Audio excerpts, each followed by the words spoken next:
WWE.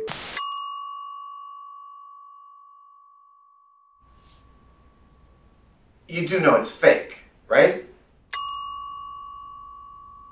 More real than any other TV show, WWE Raw features live death-defying stunts performed in front of an audience of thousands every week. People who feel the need to tell you that wrestling isn't real clearly don't watch wrestling, because the show features an undead wizard, leprechauns, an evil group of male cheerleaders. This show does not pretend to be an athletic competition.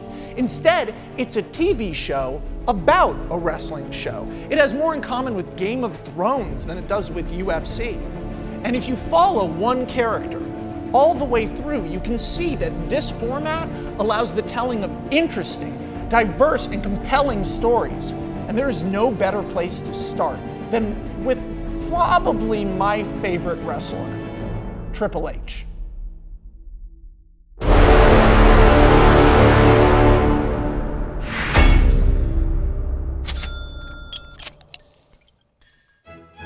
The character Hunter Hearst Helmsley is introduced in the mid-90s. Basically this snobby Connecticut blue blood character. He's from this super rich family. Someone who his whole life has just been told, like, you're the best, you're the best. And for reasons we don't really understand, he's decided to become a professional wrestler. So like this fancy, pretentious guy rolls up his sleeves and he gets in there and...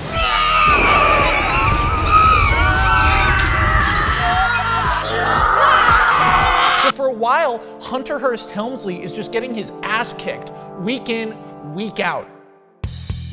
At around the same time, a guy named Shawn Michaels is on the top of the mountain. He's a main eventer. He's challenging for the heavyweight title. He's kind of an effeminate male stripper, gyrating, pretty boy, weirdo. He and Triple H kind of become friends. Triple H is a lower level guy, Shawn Michaels is a higher level guy, and Shawn Michaels is like, my hair, oh my God, Triple H, my hair. And then Triple H is like, my hair too, I'm pretty, I could be pretty. Now at this point, wrestling is basically like wrestling is always portrayed. So you have these like big cartoony muscle guys and they go, I'm from America and I'm American, and then a guy comes and he says, I'm the Russian guy. Wrestling was basically a Saturday morning cartoon. You see, this is where Shawn Michaels and Triple H come in. Shawn Michaels goes to Triple H and says, I have a plan to get us both noticed. Are you ready? And it's a crazy fucking plan. They get this big goon woman called Chyna, and they pop out like, oh, suck it, suck my dick. Yeah, what up? Wrestling's R-rated now. Titty dick, suck a vagina. And these two guys are going crazy on live television. Ooh, look at my butt. My butt can talk. Ooh, I'm gonna take out my balls and see what happens. There hadn't been characters like this. So the show completely changed. Suddenly all the kids watching it were like, suck it! They're talking about sucking dicks right on TV! I want to say suck it to all of my friends. $5 for the Dick Sucker t-shirt, please! So these two idiot douchebags run afoul of Stone Cold Steve Austin. And Stone Cold beats the ever-living shit out of Shawn Michaels. Shawn Michaels disappears. Oh, my neck hurt, and my back hurt. And for the first time, Triple H is alone at the top of the card. This is my time. I can do this. I didn't need Shawn Michaels. He was holding me back. I can become World Heavyweight Champion. Wrong, wrong, wrong, mistake, mistake. You see, Triple H is doing this right at the time that wrestling is filled with some of its most memorable characters. Guys like The Rock, Stone Cold Steve Austin, Mankind, Chris Jericho, the biggest ass kickers of a generation. Triple H is buried under a pile of people who are better than him. He needs to figure out a way to change the game. Because even though he's like a vicious psychopath, he's not quite as tough as the really tough guys. I think it's fair to describe him as a B+ player. So what does he do? He finds a bunch of losers. He finds them on the side of the road, and they're just idiots. I'm Billy Gunn. I'm Mr. Ass. My thing is, I have a butt. I'm the Road Dog. My thing is, I spell my name. I'm X-Pac. My thing is, I'm X-Pac.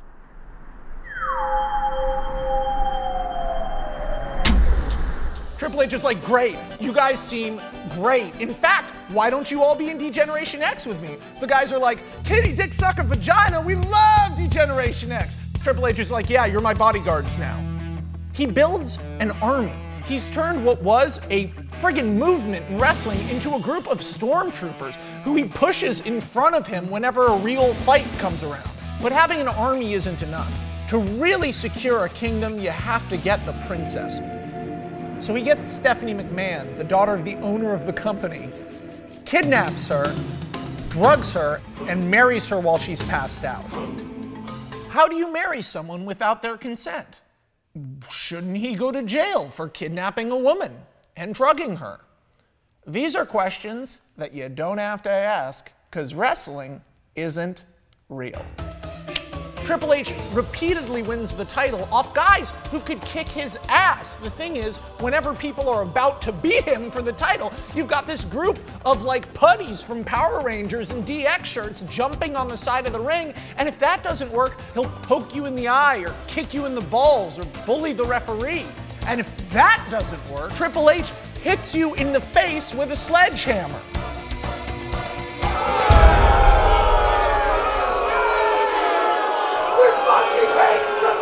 Triple H is like, but DX, you all like suck it, right? The audience is like, No! We hate you! Triple H is like, why? They're like, because you're a coward and you can't fight for yourself! Triple H is like, but I got a sledgehammer. The audience is like, Shouldn't you be in prison for hitting someone with a sledgehammer? Triple H is like, I'm the best at wrestling. The audience is like, Get the tomato!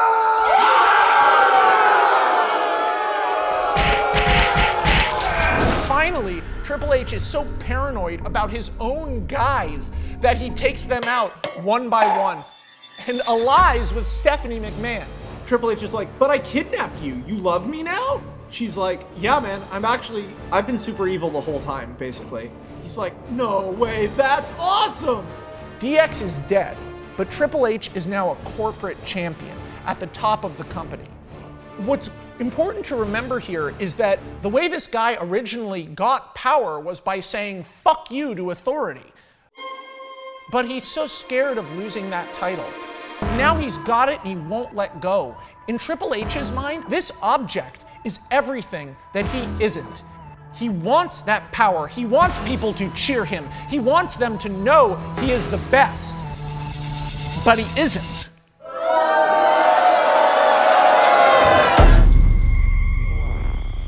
Triple H is now being pursued by dozens of guys. Everyone's trying to make a name for themselves by taking out the champion. So Triple H does what he does best, builds an insulating shell around himself. He finds this old guy, Ric Flair. His skin is basically leather. He's a disgusting old goober who yells woo. He's awesome. Just trust me, he's awesome. Sometimes when you describe something in wrestling, it doesn't sound awesome, but then when you see it, it's, fuck it, it's Ric Flair. He's awesome. Then Triple H scouts out this total lunatic, snake-like psycho named Randy Orton. I'm a fucking snake. I like to hurt old people. Harry Potter. Triple H is like, this seems like a guy I could trust. The final brick in the wall is Batista, a ripped ass kicker who's more brawn than brains, and Triple H can order to destroy almost anyone on the roster. And for nearly 3 years, Triple H holds on to that title like Gollum with the fucking ring. He can't let it go, because if you are about to pin Triple H, surprise, there's Ric Flair. Oh, turn around, it's Randy Orton. And then if you get through them, Batista will throw you off the surface of the earth and into space, and you'll hit the moon, you'll go through the moon, you'll go to space and die. That's real, that happened. From the beginning of this group, called Evolution, there are little cracks. Randy Orton is a crazy person. Batista has a serious rage problem. And Ric Flair is old as fuck. And things get real hard when Shawn Michaels comes back. Hey, Triple H, it's me, Shawn Michaels. So happy to see you. Oh my God. Triple H is like, so happy to see you. I'm gonna fucking kill you. Get the fuck out of here. I'm in charge now. I'm important. Someone tell me I'm important. Someone tell me I'm as good as Shawn Michaels. For the better part of a year, Triple H beats the fuck out of Shawn Michaels, who's going for his title. And this is where things get really interesting. You know how I told you Triple H has this inferiority complex? Well, there's this guy shows up. This little Canadian guy. This guy is not a main eventer like Triple H and Shawn Michaels. But he wins a shot at the championship.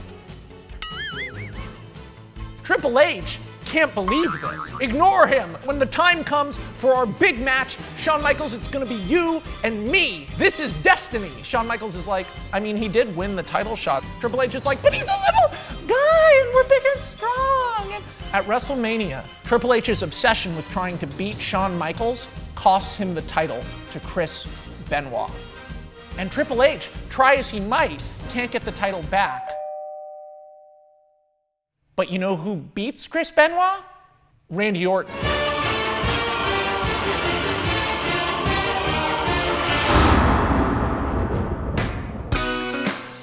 Hey, Randy's so cool that you won the title and I mentored you and I helped you and now you're gonna be champion. I'm gonna fucking kill you!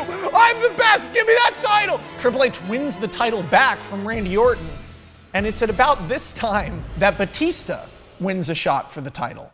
Triple H is like, hey, Batista, hey, buddy, you don't want to take a shot at the title, man. Why you take a shot at the title with me? We're best friends.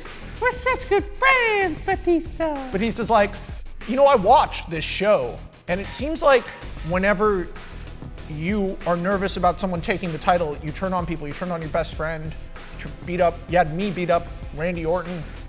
I feel like you're probably gonna turn on me soon. Triple H is like, no, what? Batista, you're crazy. That's so silly. Let's kill him. Oh shit! Batista one-ups Triple H, takes that title, rises to the top of the card. Old man Ric Flair has a conversation with Triple H where Triple H is basically like, Batista's not better than me because he beat me. Randy Orton's not better than me because he beat the guy I couldn't beat. And Shawn Michaels isn't better than me because Ric Flair, say something. Tell me I'm good. Ric Flair is like, peace, dude. This is weird.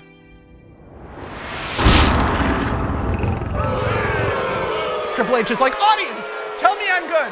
What do I need to do to make you love me? The audience says, well, we don't like John Cena. John Cena is a newer character at this time. He's basically Superman, and people hate him for all the reasons people hate Superman. He's bland, he wins all the time. He's just a goody two-shoes. The character never changes. He always does the same thing. He shrugs off beatdowns and smiles and laughs about it. He takes all of the stakes out of everything because he never fucking loses. Triple H says, well, I do have a sledgehammer. Triple H comes out like, hey, John Cena, you suck.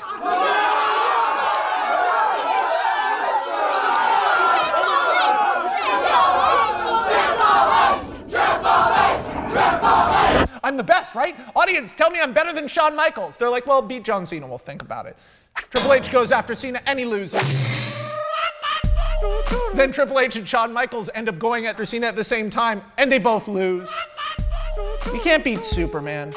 But them hanging out a little bit makes Triple H like, hey, Shawn Michaels, we're both like older and like way more mature. And Shawn Michaels is like, yeah. Triple H is like, maybe like together we could be best friends again and like do it where we do the DX again. Shawn Michaels is like, I'm 45 years old. Triple H is like, yeah, but we're best friends. So out they come, but wrestling is rated PG now, which means they jump out like, poopy caca, fart fart, check out our boogers, we're Degeneration X. DX is riding high. Triple H is having this moment where people are cheering for him, and that's when Shawn Michaels gets bored. You see, Shawn Michaels is reaching near the end of his career. He wants to do something no one else has ever done, and that's beat The Undertaker at WrestleMania. I see your face. Who is The Undertaker? Well, hold on to your suspension of disbelief because it's about to take a fucking beating. He's here.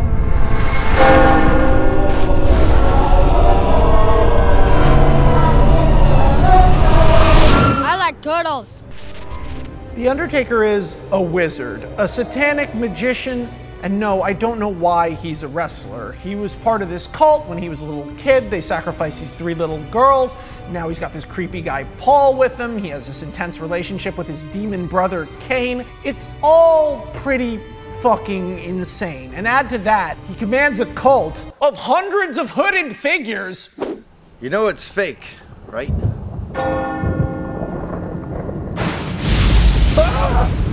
What matters is that Undertaker has never been defeated at WrestleMania. Shawn Michaels is like, I think I can beat him. He couldn't.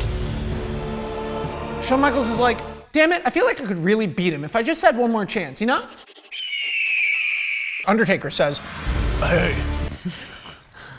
Undertaker says, I will give you another match at next year's WrestleMania, but only if when you lose, you retire from wrestling forever.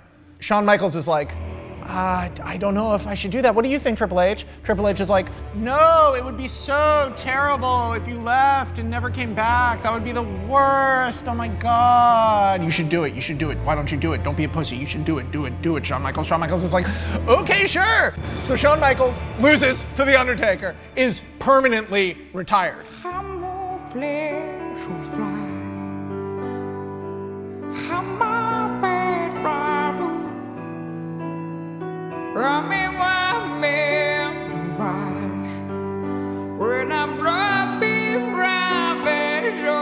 Aw, poor Shawn Michaels. It's my time, and my dick fell off. What? Don't get it wrong, don't make me soft. It's my time, drinking champagne, baby. Oh, boo-hoo, Shawn. You're gonna feel real stupid when I beat The Undertaker at WrestleMania. I'm wasted. Bad. An important thing to remember about Triple H is that he views himself when he looks in the mirror as this warrior knight, Conan destroyer, super badass, unstoppable guy. The fact that he's actually an insecure, cheating, undercutting, manipulative coward, he's kind of blind to. He can't see it. And that's why when The Undertaker beats him, all Triple H can think about is, but I still got some good hits in though, right? And everyone's like, sort of. Hey, stop acting like you beat me. Yeah, but I kinda did, sort of. No, you didn't. Yeah, but I hit you a bunch of times. That's not how wrestling works. You can't win, just, you lost. Admit that you lost. No. Fight me again then.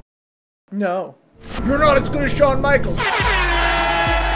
Bitch, I will fight you anywhere. I will fight you on the moon. It's gonna be a Hell in the Cell match where I'm allowed to use any weapon I want. My sledgehammer. And the referee is gonna be, my best friend, Shawn Michaels. Shawn Michaels is like, well, chill it on the best friend. You chill it on the best friend. Triple H is like, you're my best friend. And with Shawn Michaels as the guest referee, access to any weapon he wants in a match that he chose, Triple H loses to The Undertaker. This is the end of an era. Triple H is so beaten up at the end of his match that he, Shawn Michaels, and The Undertaker walk out together in what should be a beautiful moment, the end of 3 careers. Instead, it's my time. Triple H uses the fact that he's married to the daughter of the owner of the company to secure a corporate position. That's right. The rebel, the barbarian ass kicker, the guy who could never be tamed. I am the ultimate destroyer, the one true diamond in this industry. I'm also a suit. I'm here to tell you that my wife says that you're all in big trouble. But this is almost the perfect position for him. No longer an active wrestler, Triple H is closer to the title than he'd be holding it. See, he gets to choose who fights for it. And Triple H is so insecure and so obsessed with this title that he is constantly interfering with real wrestlers because he can't let it go. He never proved that he was good enough. So I'll tell you one last story, and it's about a guy named Daniel Bryan. Daniel Bryan was this little scrappy, weird, vegan, sort of like almost hipster gnome. He yells the word yes. People fucking love him. They love him so much. And you know what? I don't blame them. There's something great about Daniel Bryan. He's not the best actor, but sometimes in wrestling that doesn't matter. When you have enough heart and a weird enough face, you can reach the top of this industry. The fact that Daniel Bryan is competing against guys like Randy Orton, Triple H's former protege, and Batista, another Triple H creation, pisses Triple H off. Because when Triple H sees Daniel Bryan, he sees a guy who isn't good enough. When Triple H sees Daniel Bryan, he sees Triple H. Get the fuck out of here! You are not a commercial champion, you're an ugly little gnome and I hate you and you'll never get a title match. Triple H ends up repeatedly interfering in this guy's career, trying to shut him down. This is bullshit! This is bullshit! Get the bricks!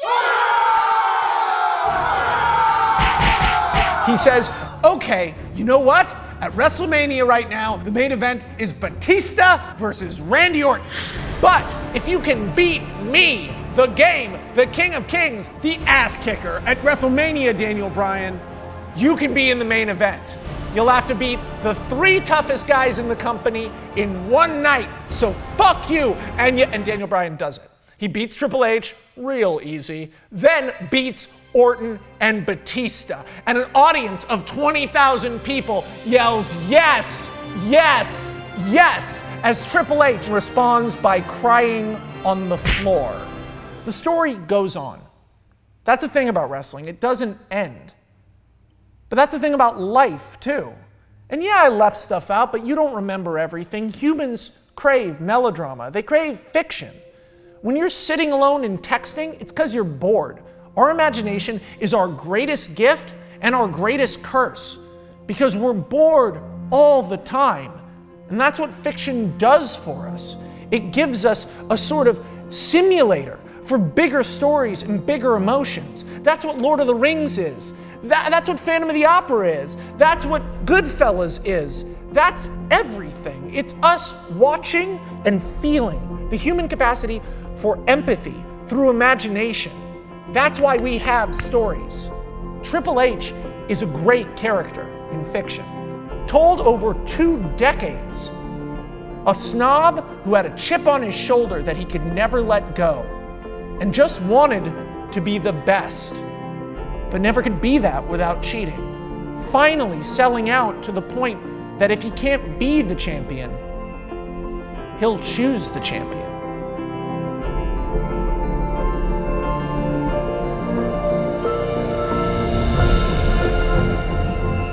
And that's what you need, man. That's what we all want. From Long John Silver to Perseus to Neo to Walter White.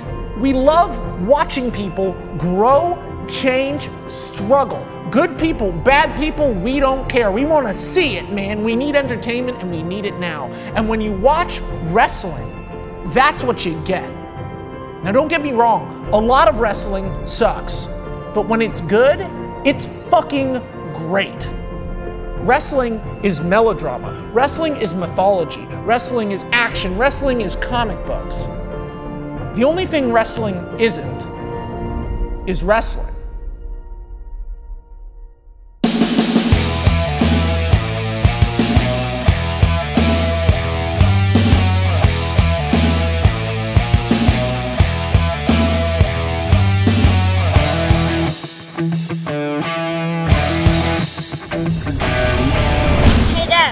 What?